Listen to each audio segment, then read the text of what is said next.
I heard from Mom that you pushed her and she broke her bone. Lately, my husband's mother, Isabel, has been relentless with her demands to see her grandchild.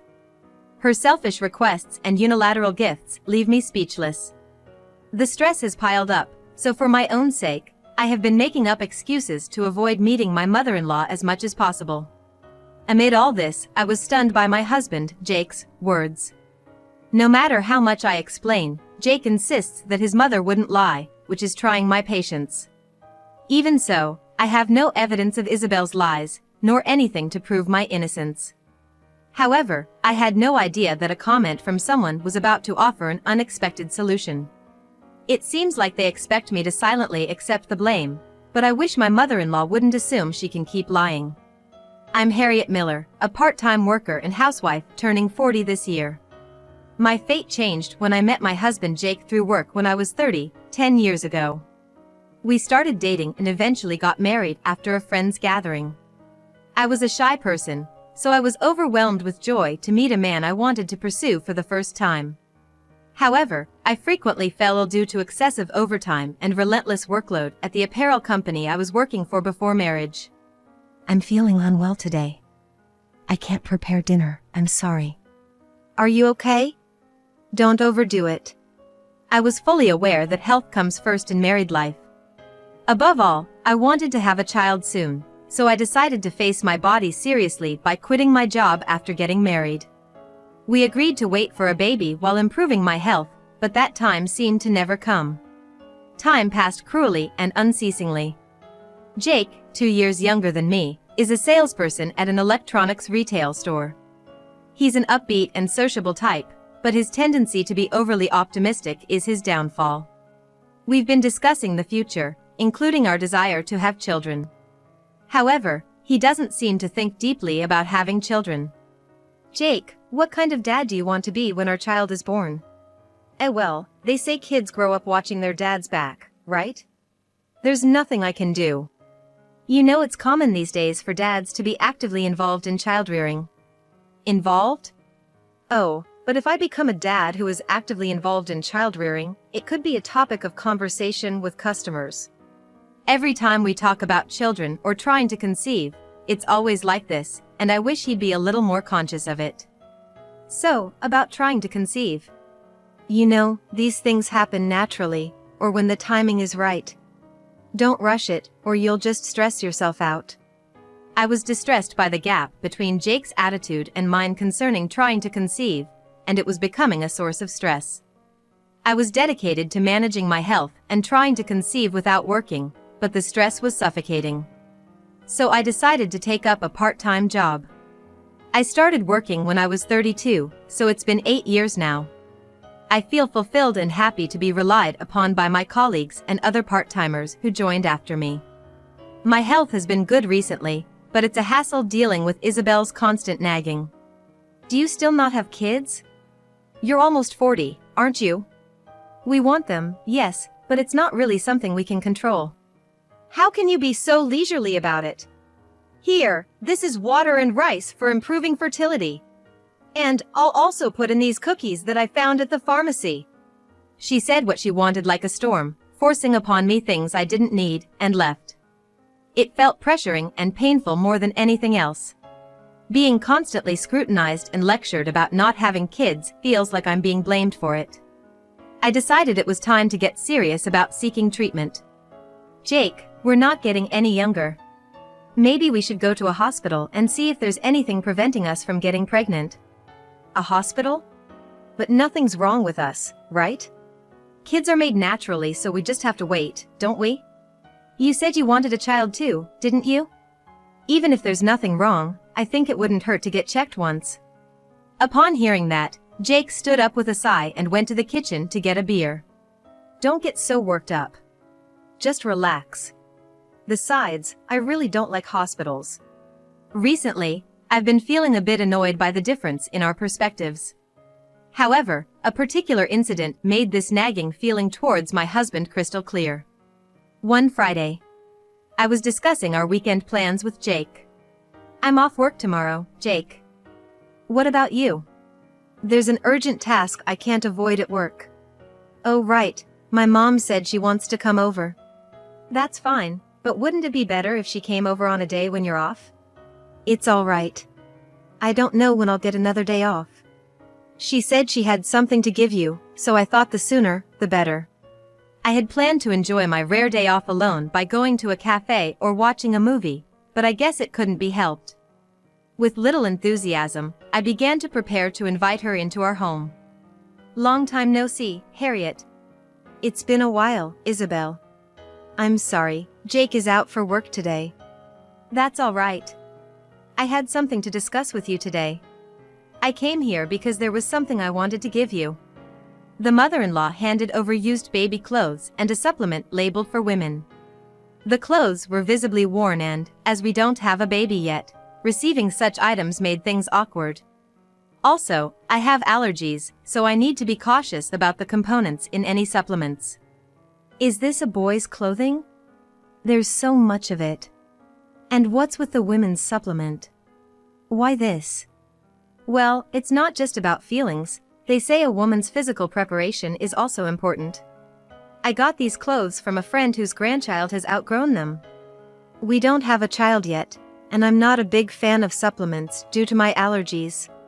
But the mother-in-law kept talking in a frenzy. Modern women are so self-centered. Always about work. Women should have children to be considered adults.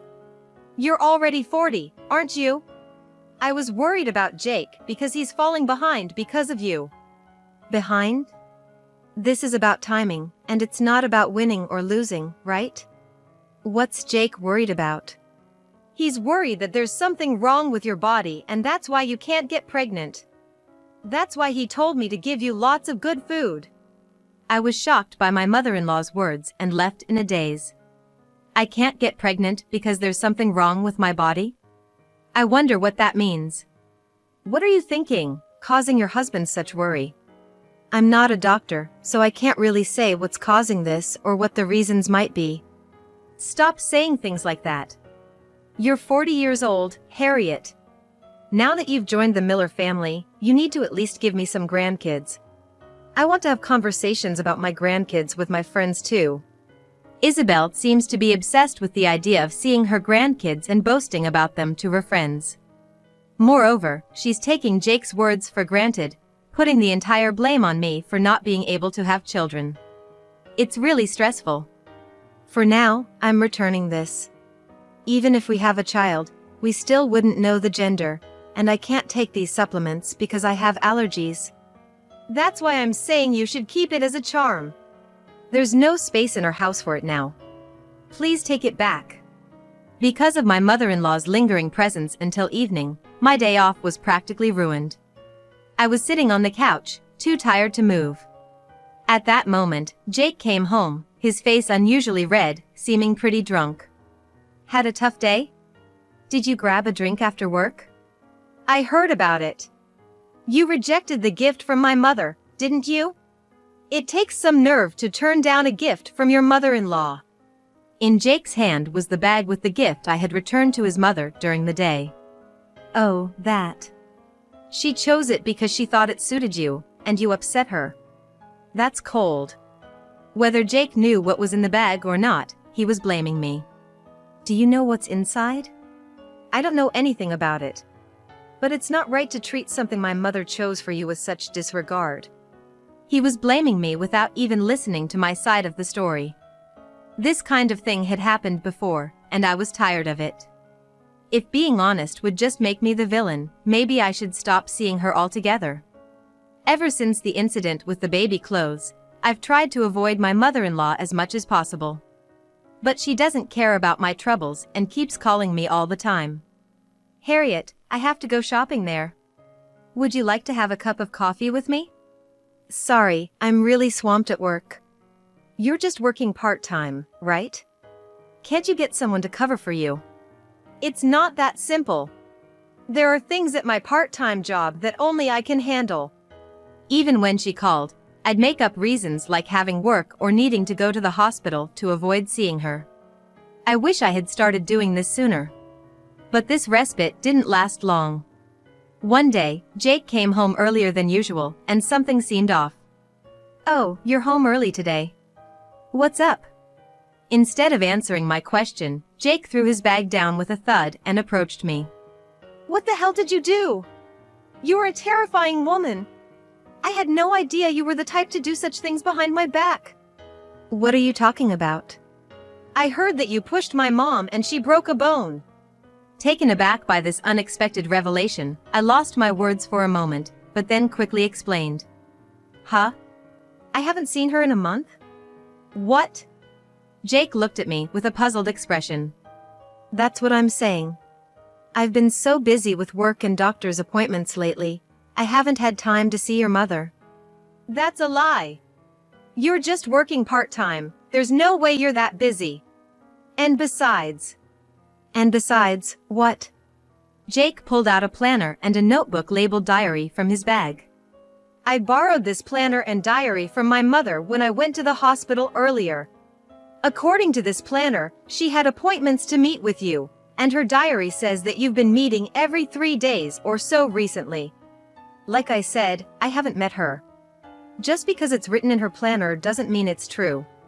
You're really calling my mother a liar. Look at this. I looked at the planner and diary that Jake showed me, and saw my name written on dates that I had absolutely no memory of. For instance, in this diary entry, it says that she went to the restaurant with me on this day. But that day, I was feeling unwell and stayed home. So you're saying my mother's planner is just a figment of her imagination? Jake seems to have concluded from the start that I'm lying. He seems to believe that the diary is telling the truth, and there are so many people in the restaurant that the staff wouldn't remember everyone. I don't know how to prove that I was alone at home. Stop making excuses and come with me. Jake forcibly grabbed my arm and pulled, causing the sleeve of my newly bought dress to stretch. Let go of me. I told you, I don't know anything about your mother. You'll lie when it's inconvenient for you. My mother would be heartbroken if she knew. First, listen to my side of the story. I'll keep the fact that you lied here between us, so you better sincerely apologize to Mom. How am I supposed to apologize for something I didn't do? My mistrust of Jake was growing. Without giving me a say, I was led to the hospital as if being dragged. In the car, I tried many times to make my case to Jake, but he wouldn't listen. Hey, hold on. Are we really going to the hospital without hearing my side of the story? But Mom said you pushed her and broke her bone. She's been crying nonstop. She's truly hurt. Let's talk about this. I can explain that I wasn't there at the time. Cut it out! Are you still doubting Mom?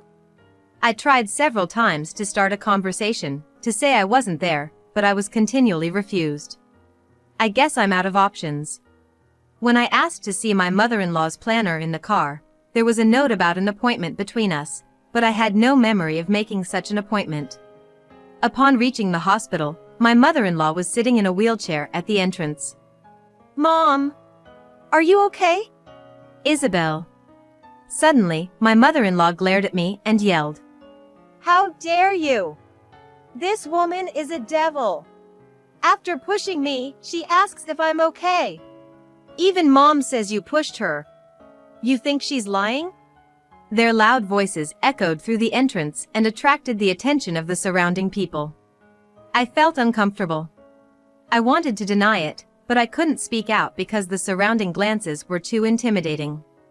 At that moment, I even thought that it might all be resolved if I simply apologized for something I didn't do. Then I heard a man's voice from afar. Ah. There she is, Mrs. Miller. A male doctor dressed in white was looking for my mother-in-law and had come out to the entrance. You cause us so much trouble by leaving before the checkup is done. Oh, did you borrow a wheelchair? Yeah, well. But does Mrs. Miller need a wheelchair? Jake addressed the doctor, speaking in an argumentative tone. Aren't wheelchairs necessary for people with fractures? Are you suggesting she should go home without one? The doctor, looking puzzled, responded. But it's a sprain, isn't it? I was going to give her a note about the treatment and medication, but she suddenly disappeared. A sprain? What do you mean? She said she was pushed. Pushed? She came to this hospital after tripping over the curb at the gas station across the street, didn't she? Jake was holding his head beside my mother-in-law. What's going on? I was also in the store at the gas station at that time to buy lunch, so I saw everything. Doctor, about that. A male employee from the store even offered to give her a piggyback ride, but she refused and walked to the hospital by herself. Next to the flustered mother-in-law, Jake was blushing. If you don't believe me, you can check with the store employee. Thank you. I think I'll head to the store across the street right now. As I tried to confirm with the store staff, my mother-in-law grabbed my arm with a strong force. What's the big idea? Accusing an old woman of lying. That's right. No need to go all out for confirmation. It might have been a simple misunderstanding. For now, please let go of my arm. Are you going to shout out loud that you were pushed just because of a misunderstanding? I can't say anything unless I check. I persuaded the two who were making a fuss behind me and went to the store with them. When we arrived at the store, a store manager with a name tag seemed to be restocking. The manager greeted us with a smile, but before he could finish his sentence, his face turned sour. Ah, you're back again? And you brought your family this time? What are you planning to do? What do you mean by again? I want to ask about the injury my mother-in-law had around noon. I'm sorry. I wasn't here around noon, so I'm not sure. An injury? Let's check the security camera. I'd like to show the family the past footage as well. The security camera showed my mother-in-law lining up purchased goods and demanding a refund, saying things like, "You're ruining my health with such hard food. This is past its expiration date. It's too salty to eat. Refund me." She does something like this to the new part-timers about once a week. Ah, here it is. This is footage from around noon today. The video clearly showed a customer storming out of the store in anger after their complaint wasn't addressed, only to trip over the curb and fall. I should note, this isn't a one-time or two-time occurrence. For about the last 6 months, it's been happening about once a week. Really, that often? It seems to happen around the time when the newbies are working. Honestly, it's disruptive to our business.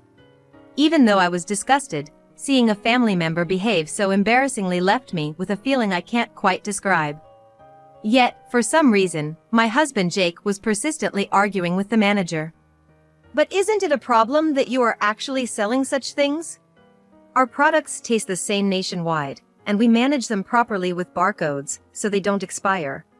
We would be just fine if you no longer purchase them. How dare you speak to a customer like that? Please, give me a break. Even when I ban him, he still comes.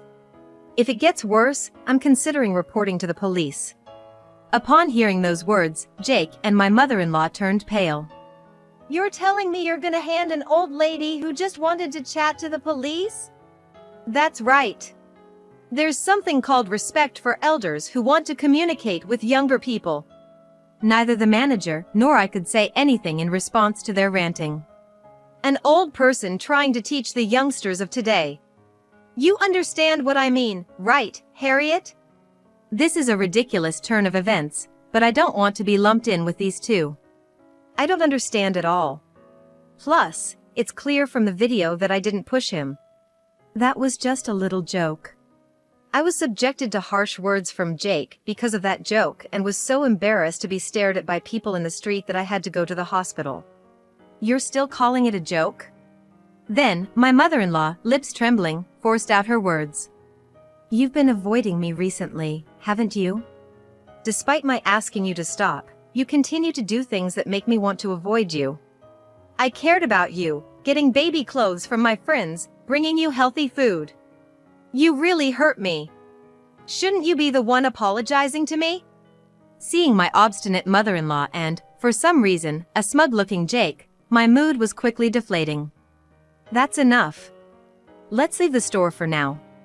I'm sorry, manager, for causing a scene. Oh, so is that your way of apologizing? I started walking away from the store. Honestly, I didn't even have the energy to respond. But I had one last thing to say. You can interpret it however you want. Well, I've always been called a forgiving person, like a saint. So, I'll forgive you. That's good, Harriet. My mom's gonna forgive you. I pulled out a business card of a divorce lawyer from my bag. What? How could you do this? My mom has forgiven you for your mistakes, and yet you repay kindness with treachery. I've reached my breaking point. Not only about your mother, but also how you never listened to me, always going on about mom this, mom that. Oh, isn't Jake just a sweet boy who loves his mother? What's wrong with that? I relayed my thoughts to them, holding back the anger that was filling my mind. I wanted to create a family with Jake. Yet, you turned a blind eye and took your mother's side, making me out to be the bad guy. Are you still insisting you're not at fault? Heck, I did nothing wrong. Our divorce was triggered by you being cruel to my mom. I'm gonna sue you for emotional distress. Is that so? Please, feel free to proceed. In the meantime, my intention to divorce remains unchanged. We'll move forward with the divorce proceedings through a lawyer from now on. I got it. Even if you can't pay the alimony, I won't forgive you. For some time, I had been contemplating divorce. I had consulted with a lawyer for a long time, and was able to divide our assets successfully. However, my relief was short-lived. A phone call reached me during work. It's me. I'm not giving you any of the property division. Mom says I don't have to pay. The one who decides whether you have to pay or not isn't your mom. What the hell, are you still going against my mom? Whatever I say, you're not going to listen, right? Anyway, why don't you just go ahead and see what happens if you ignore the property division on your own?